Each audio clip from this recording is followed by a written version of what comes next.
Hey y'all.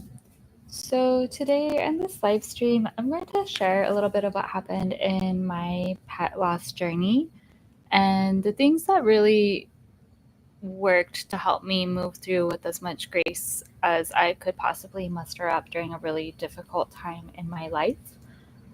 Earlier in the year, we found out our little special needs kitty had a growth on their stomach and she died within like 2 weeks of finding out. But then within 11 days of her dying, we found out that our other cat, Tumbles, had mouth cancer, and she died within 2.5 weeks of finding out. And they died basically like 5 weeks apart from each other. It was really difficult because with Billy G, which was our little special needs kitty, she was kind of a wild card. We didn't know how old she was, so I think deep down we'd been hoping she would have lived a longer life with us.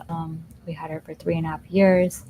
Took us 6 months to catch her, and she just required so much extra care and love because she was so skittish and feral, and then she couldn't hear, she was deaf. And then Tumbles I had for 14 years, and she was my ride or die, and now she has transitioned into being my ride or fly, so she has her little wings and flies through life with me. And yeah, I'm just going to share what came up for me during the process, and this is based on like my own belief systems and how I go about life. Um, so I do believe that when we have our pets, that our pets are soul contracted with us, and I believe that our pets mirror. Our pets will mirror what we have going on that they're trying to help us move through or work through, and this can be for any pet. It doesn't matter if it's furry or scaly, indoor or outdoor. If it's a pet that like we have in our life pretty consistently, then there's a good chance that there's mirroring going on. And so it was really interesting with Billy G because what I realized she was mirroring to me was the valuable lesson of I am lovable even as I am, and I don't have to be apologetically me. I can be unapologetically me, and I don't need to accommodate others in order to have my needs met. And she mirrored it so beautifully because it was like she would leave her kitty litter scatter everywhere. She would eat all like crazy and messy, and she would play on her own time, her own pace. And she had trust issues, but all of that aside, she was still so lovable, and she taught me such valuable lessons about unconditional love that my soul had contracted with her soul to learn about. And I really do believe that she was a very like hard hitter, being like a very high vibrational type of soul and being incarnate in a little frail body. And then with Tumbles, I feel like Tumbles was mirroring to me my fear of being seen and showing up, speaking my truth, unafraid to speak my truth and speaking my truth no matter what people think of my truth. Which a really good example of that is like she was my little energy worker cat, and she would help me with all kinds of things, one of which being space clearing. And anytime something needed to be space cleared, it didn't matter if it was like 1 in the morning, like she would make so much noise and wake me up until I did the space clearing. And she used her little throat chakra so much to get me to do what she wanted, and she spoke her truth. And it was really showing me how I really needed to learn how to speak my truth and to just show up regardless of what other people think of me. And interestingly, Tumbles died from mouth cancer, which I've really been struggling with writing books and poetry and showing up with content creation and all kinds of things. So I know that she was showing me that if I don't speak my truth, that it could fester and create cancer because there's so much creativity that was being suppressed within me, and so much truth from like the high heart and higher self that was being suppressed within me, that was being called forth because that is part of like why my soul is here. And so they both had very different lessons. Tumbles, I feel like, was my ride or die and now my ride or fly for so many reasons. She was in so many lives with me, and not just as a cat, as a friend, as a familiar, as a woman. Whereas Billy G, I think this was a life we just specifically contracted with one another because we each gained some type of learning in our soul curriculum through it. So with the mirroring, I journaled a lot about what lessons each cat was bringing up to me. And then after journaling, I also made sure to do a writing practice. I did the writing practice more with Tumbles than I did with Billie G because I had Tumbles for longer. But I did basically like 3-minute timers.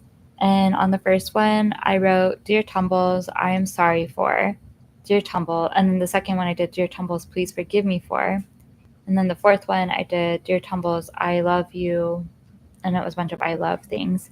And then the fourth one, because I truly believe she is my familiar and my rider fly, and that she is on my team of the spirit guides on the other side, I wrote the things that I look forward to experiencing with her. And with Tumbles, I probably did that writing process, 3-minute timers, the 4 topics, probably about 3 or 4 times. And then eventually, after she had passed, I think I did it one more time, and then it slowly just transitioned to like a journal of things that I was sharing with Tumbles. And I actually haven't used it a lot in this last month because a kitten arrived, and that was something I learned watching an animal communicator, which I linked her animal meditation below. I think it's one of the bottom links.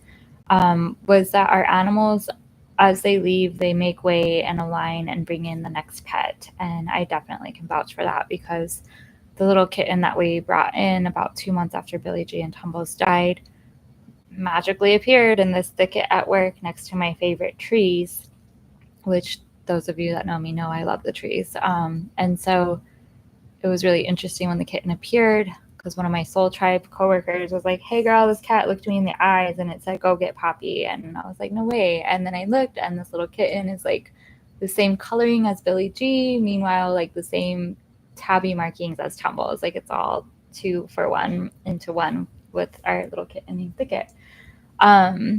So yeah, I'll be back and forth with some of the stuff, I guess. But so yeah, with the animal medium communication meditation that I linked below, I used that meditation several times while Tumbles was alive and while Billie G was alive. And then my husband used it with me. We laid in bed together with the cats and we each received our messages from them. And Tumbles gave me such a clear message of like how I would know she was ready to go. Like it was undeniable. And that wasn't like another video from that same medium's channel of videos. It was like, what's the number one sign that your pet is ready? And Tumbles like absolutely loved her cat stroller. And she gave me such a strong visual of her cat stroller. And then after I got that visual, then she was laying in her cat stroller and she wanted us to take her around the house in her cat stroller. And she spent a lot of time in her cat stroller the last week of her life. And there was a point where she was really, really happy to watch Perseus on the Healing Vibrations channel where they play sound bowls. And it was the cat purr sound bowls that we looped for 6 hours, which as each cat was dying, we did play sound bowls and cat purring music to give them comfort and healing vibes. And then the other thing that we did was we would set the intention. Both of us are Reiki attuned, but you can do this even without being attuned. We would set the intention to connect with our higher power and our higher self from a place of like the most high love and light. And then we would set the intention to channel healing energy to ensure as peaceful of a crossover as possible for both pet and human. And then we would either write it on like little, I don't think I have any with me, sticky sheets that had like our intentions, or we would use a stuffed animal and then just transmit that healing energy. Usually we'd be sitting near the cat or in the same room as the cat and just transmit. And you could always tell it was working because the cat would sleep so hard. And then Billie G, it was really confusing because she would all of a sudden get all these like spurts of energy, like so much energy that we were like, well, maybe she isn't dying. Maybe she'll pull through. And really, I think it was just the energy healing just gave her some wind in her sails to have a few more good days. And then the last day, we could tell she was ready to go. And for both cats, we did at-home euthanasia, which was really, really healing. The vet's office that we work with works with a pet cremation center that has like a pet viewing room, just like a little funeral. And so our vet brought us like a little coffin. It was like a cardboard box. And for each cat, I feel like Billie G went first to do me the solid and favor of preparing for when Tumbles would go, because I don't think I could have handled Tumbles going first given all the things that were stacked against me at that point in time. And so with Billie G, it was really special because the vet came and she was easily able to catch her And then I might cry, I was sending Reiki to Billie G as she was about to cross, and I could feel her soul pass through like my hand, and it was such a special moment. I almost felt like she was like fist bumping me, like, yeah, we did it.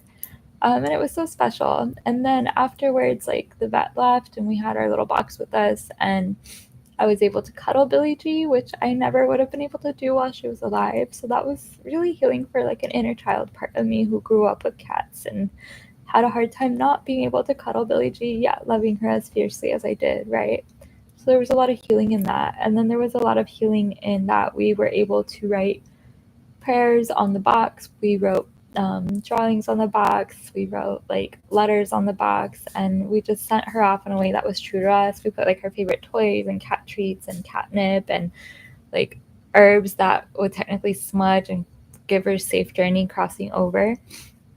And then we took her to the cremation center where they had like the little table with the viewing and these couches and really, really nice people that truly treated our pet like they were a human, like they were a part of the family. And it was just so, so healing for us. And then after that, we went out to eat to honor Billie G, and we went and ate like cats and ate seafood and just like chowed down and really honored her. And then we brought comforting to the inner children by watching Moana. Part one. And then we went to the beach and stretched and talked to the ocean. And then we had to go on with life, which then, like, the day after Billie G died, my car broke down in rush hour traffic in Florida, which Floridians are a-holes and not nice when it comes to car trouble. And then back into the work grind we went. And then shortly after, we found out Tumbles was dying. And it was very unexpected. And at least our minds had like a template of like, okay, we got to have full circle. We got to go from like euthanasia to migrating to the kitchen and crying some more to migrating to the cars, just like you do in a funeral, right? And then from the car to the viewing, and then from the viewing out to eat, and then back home to more. And like there was full circle in the at-home euthanasia combined with the pet cremation services that we were so blessed to be aligned with. And with Tumbles, we went out to eat too, and Tumbles, it was totally different. Like she wanted chicken wings, whereas Billie G wanted seafood. And they both had like their own little flavor to the way they decided to go out on the days that they crossed.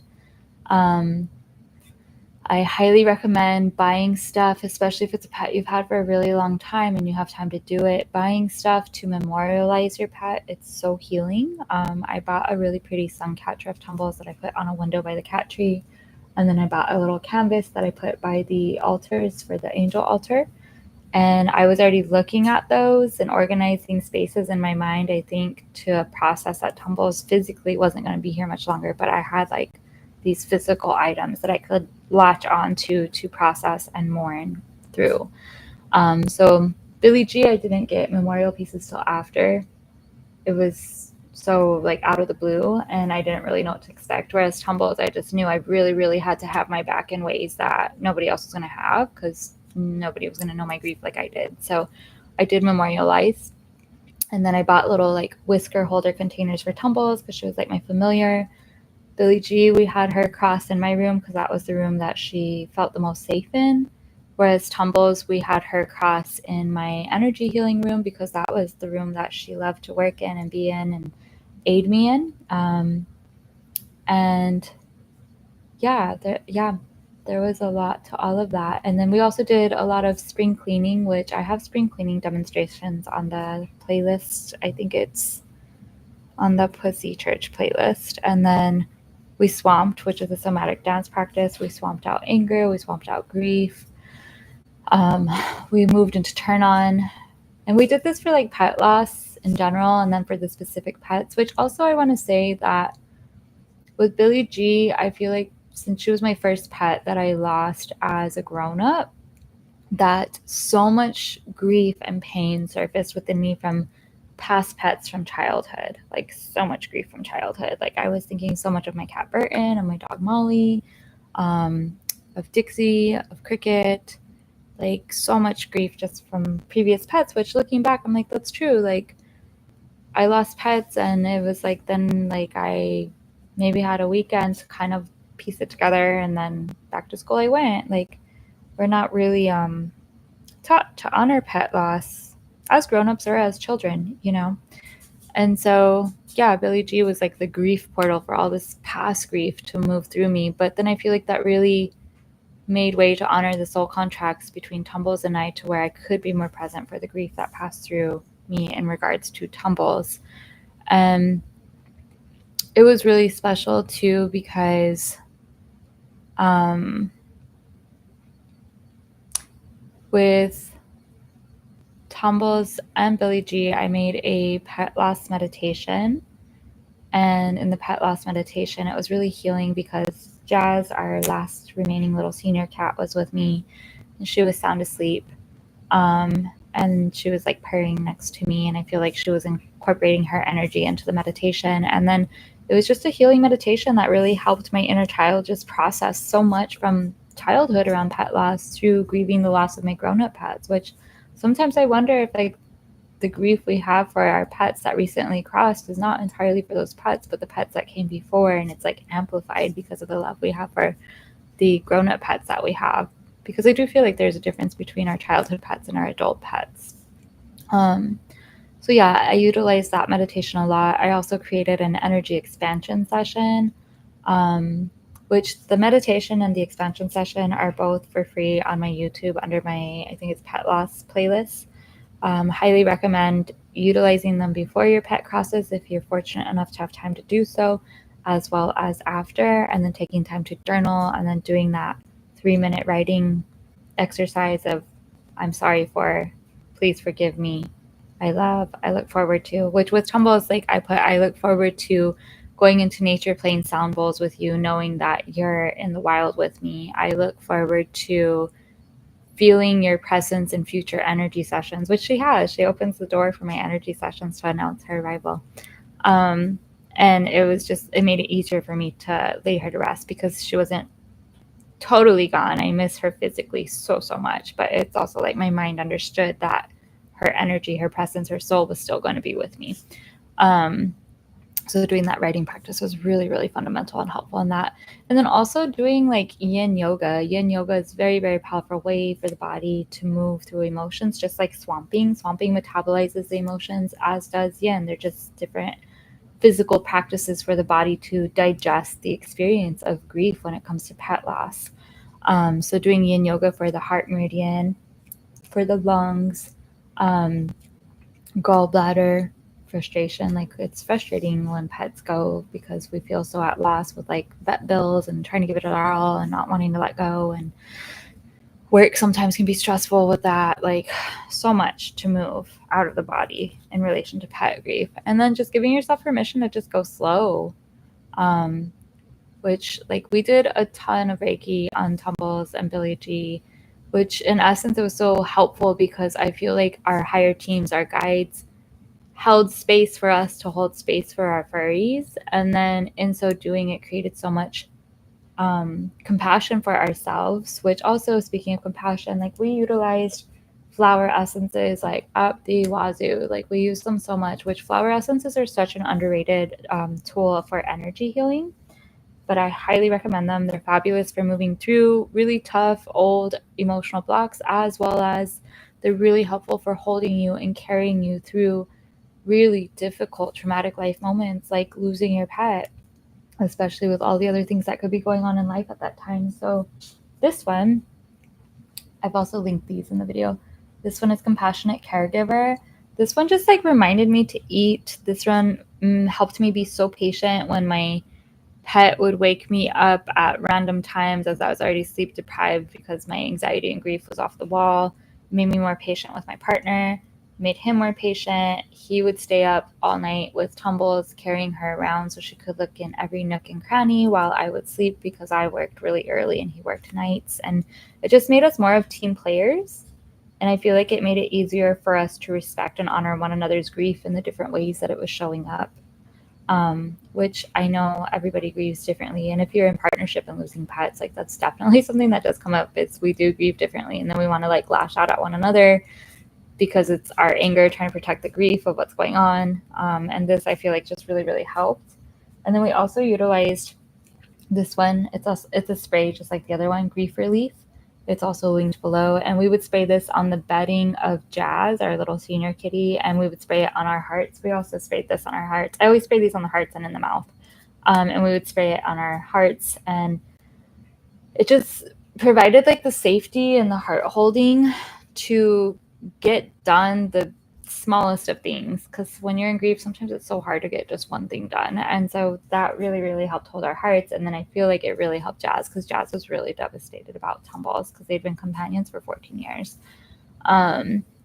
She hasn't been using it for about 3 weeks. She used it maybe once when the kitten came in, and that was about it. But I feel like the kitten has also just brought in so much play and joy and lightheartedness and newfound appreciation and renewal that was so desperately needed and unexpected, which I've always been partial to strays. And so I'm grateful the universe delivered a kitten as a stray, because I was like, how the hell am I ever going to go to a shelter and pick out a cat that will never be Tumbles and will never be Billy G? So they're like, no, you don't have to pick. We're going to just bring her in through the trees. And of course the trees are like, this is the one. This is the bee's knees. This is the one you need right now. And I'm like, yes, thank you.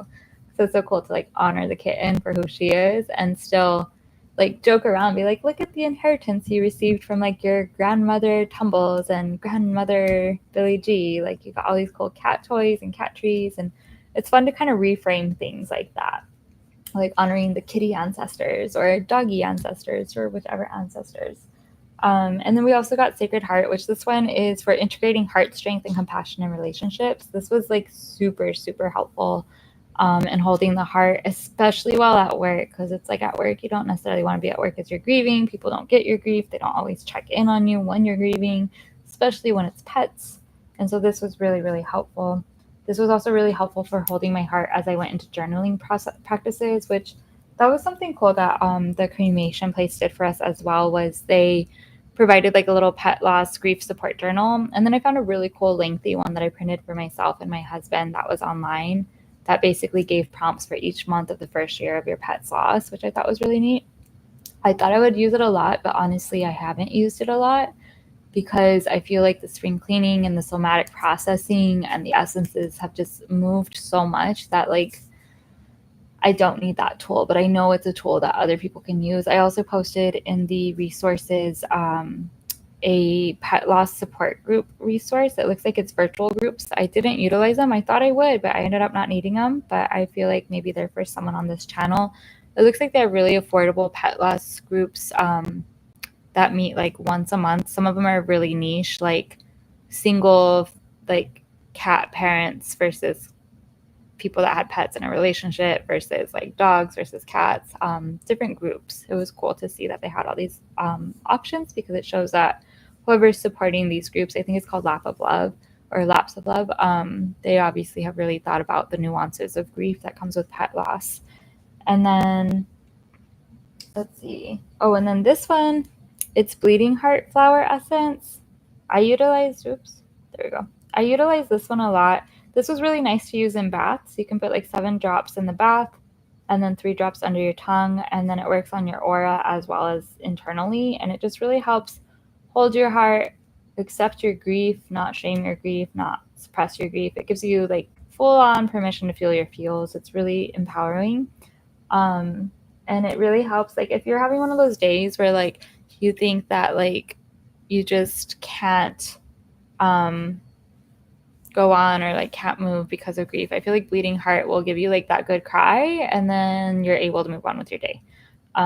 So yeah, the flower essences we use like crazy. We also put Bleeding Heart along with a few other essences. I think it was the Yarrow Environmental Solution from Flower Essence Services in a spray bottle that was half water, half alcohol, and then we sprayed that around our house to just create like a nice little safety net to hold us in our grief, because outside in the out and about world, like people are not going to hold us in that. So we needed to make sure that like our space was energetically safe for us to be held in our grief, a safe place of solitude for us to go back to, and also moving energy along, which essences are fabulous for moving energy along. I also utilized sound bowls and a heart chakra bell to help promote love and healing, and to ensure that Chris and I didn't like go at each other and try to blame each other or something, because sometimes grief does that. It makes you like want to blame someone or something because you just can't process the feelings. So we used sound healing tools definitely to help us process. And then also while Billy G and Tumbles each were dying, there was a really cool loop. I don't think I linked it below, but I'll try to if I remember to after the video. It was Pet Reiki. I think it's like a 6-hour video, and we would play that, and it would just provide really soothing, calming energies for Tumbles and Billy G and their individual dying processes. And then, yeah, we left the cat purr music on all day, all night, like while we were at work, while we were at home, just in the room that the cat preferred to be in the most. And then, let's see, when it came to eating, we gave Tumbles a lot of the little cherry, I think that's what they're called, cherry treats, like the little squeeze ones, because her mouth, she couldn't chew and she was drooling so much by the end. But she really, really loved the little cherries, which was really helpful to learn about, which we learned about them through Billy G, who didn't want to eat them, but then Tumbles did. Each pet is different. Then we also used the animal communication meditation after they each crossed. That was helpful too. And yeah, over time, like we've not had to use the meditations and the journaling and the tools as much. Definitely have the placeholders in place, like the canvases with the prints of Billy G and Tumbles. I keep looking at them as I'm in the video because I'm in the room that has them. And then every now and then I do feel like there's like that prolonged grief where something will come up. Like when we got the kitten, I was like so overwhelmed with joy and then sadness because I just remembered what it was like to get Tumbles as a kitten, you know. And then one of the ones, this was like so important for me to make. It was I do like art therapy with my flower crown, so I set an intention and then I work on them. And so I finally, when I was ready, I think I only made this like 2 weeks ago, and it's been about 2.5 months since they died. Well, since Tumbles died, almost 3, maybe since Billy G died. I can't remember, but it took me a while. I was not ready to make this right away, but I bought the flowers in advance. So it has like, let's see, it has dandelion, which cats love to chew and puke up. And then Tumbles used to love batting. Where is it? I'm on the wrong side. There we go. Tumbles used to love batting the little bumblebees and butterflies outside. So I got little butterflies. And then of course, like cats just love plants, and it's cute to see like the little flowers and ears. And so as I was making it, I played music that I used to sing in the car with Tumbles when she would drive around with me. And then I spring cleaned with myself, spring cleaning being like a mental actualizing exercise. So as I was like cutting flowers and hot gluing things, it was like I was stimulating the brain in different ways. And I would be like, Sister Goddess Poppy, are you ready to begin your spring clean on Tumbles? Indefinitely with one pull. And then I'd be like, yes, thank you. What do you have on Tumbles? I miss her. Thank you. What do you have on Tumbles? It's so hard to not see her with my eyes every day. Thank you. What do you have on Tumbles? I want her to come back. Thank you. What do you have on Tumbles? I'm glad she's no longer suffering. Thank you. This is your final pull. What do you have on Tumbles? I wish I had gotten more time to process my grief around Billy G before Tumbles left. Thank you. This concludes your spring clean on Tumbles. It has been an honor and a pleasure holding space for you. Would you like to close with a Trinity? Yes. And then the Trinity being, I am so grateful for all the times I sat outside and watched Tumbles eat grasshoppers. I bragged that I got to have Tumbles in my life for 14 years. And I desire that I continue to feel her show up in my energy healing sessions. Well bragged, beautiful gratitude, and so it shall be, or something even better and wetter than your wildest dreams. See, I just got a clean done right there. That was cool. But I would do spring cleans on Tumbles, and then Billy G as I was cutting and gluing my crown together, and then moving things with music and thought, and just really giving myself permission to feel the feels. And now this crown symbolizes whenever I need to feel lovable or resilient or reminded of my adaptability, or that it's safe to speak my truth, or I can be myself without accommodating others. That's when I wear this crown. And I have other crowns. One's like my crown that I made for like decolonization. Another one's my crown that I made for homesickness and moving from New Mexico to Florida. I have another crown I made for a past life thing. Yeah, and I wear different crowns for different reasons and seasons in life and days and weeks and all that stuff. So yeah, it was really, really nice to make this one, and I just love how much it came out. But it was like the final bit of like me accepting and integrating and healing those parts related to Tumbles and Billy G. Um, and yeah, so that is a look into my healing journey with pet loss and the tools that I utilized, which again, I'll just repeat in case maybe you have grief mind and don't remember everything that I said. I utilized flower essences. These sprays you would use twice a day, once in the morning, once at night. And then I utilized journaling. I utilized a letter writing practice where I would do a 3-minute timer. First round would be I am sorry. Second round for 3 minutes would be please forgive me. Third round for 3 minutes would be I love. And fourth round for 3 minutes would be like I look forward to. Then I utilized swamping, which is a dance practice. In the dance practice, you pick a song that you can dance out anger and anything associated with anger too. Second song would be a song for grief or sorrow or sadness or anything associated with that. And third song would be your turn on song where you drop into your sensual, feminine energies and come back into your turn on, choosing to go forward in life in your radiance and your resilience.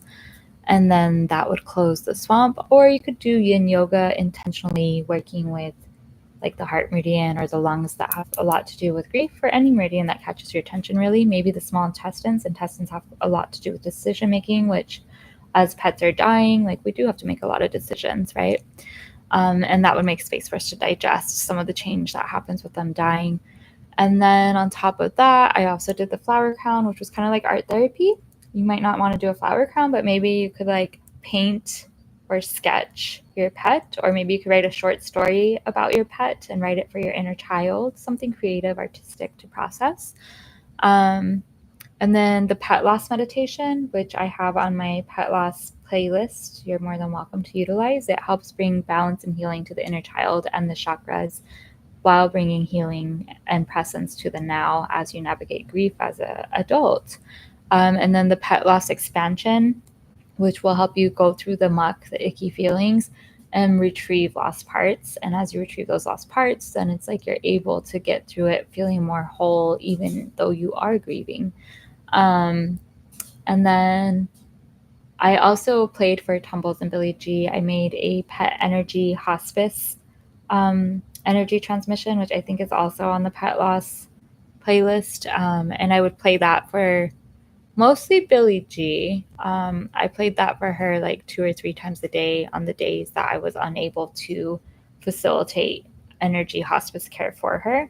And I really do feel like it helped her not be in pain. She, like Billy G, we couldn't drug. She didn't trust her food because we had to drug her to take her to the vet before. So couldn't drug her, but I would say that video definitely, like, to Chris and I, like, I feel like Billy G was not in pain, even though, like, if you looked at her oozing, you would think she was in a lot of pain. But I don't think she was really in pain until that, like, last day. But even then, it wasn't as bad as it could have been without that video. So those tools I utilized throughout the entire journey for both pets, and I thought it would be a wonderful heart offering to offer back to someone else who needs tools as well in their journey that is in resonance with certain tools that I utilize. And then let's see, we did at-home euthanasia, and then used pet cremation services that kind of had like a little pet viewing ceremony set up for us, which it was funny. Tumbles, the cremation guy, said she was the only cat he'd ever seen, or animal he'd ever seen, that had an avocado in her box. He's like, I have to ask, what's the avocado for? And we were like, it was like one of her favorite things to like randomly snack on. So we gave her avocado like her last night. And he's like, yeah, I've seen cigars and beer cans, but never an avocado. That is a first. But it was just cool. Like, yeah, so we utilized that too. I feel like it just gave more peace to the pet and more peace to us to have it at home. And animal communication meditation, that is listed under resources as well. And those were all the things that I utilized. And then I don't know, I feel called maybe to mention this book to someone on here. This book I started before the cats ever died, and I have not finished it, but I like touch up on it. It's called The Wild Edge of Sorrow: Rituals of Renewal and the Sacred Work of Grief by Frances Weller. I don't know if you can see it. Yeah, you can. That I feel like has been helpful in processing just grief in general, but might be useful for someone specific that is watching this video right now. Anyways, I hope this video was helpful. Feel free to share any stories you want to share about your pet in the comments, or if this did give you any relief, please share that as well. Sending so much love to you and where you are in your pet loss journey. From my heart to yours, be well.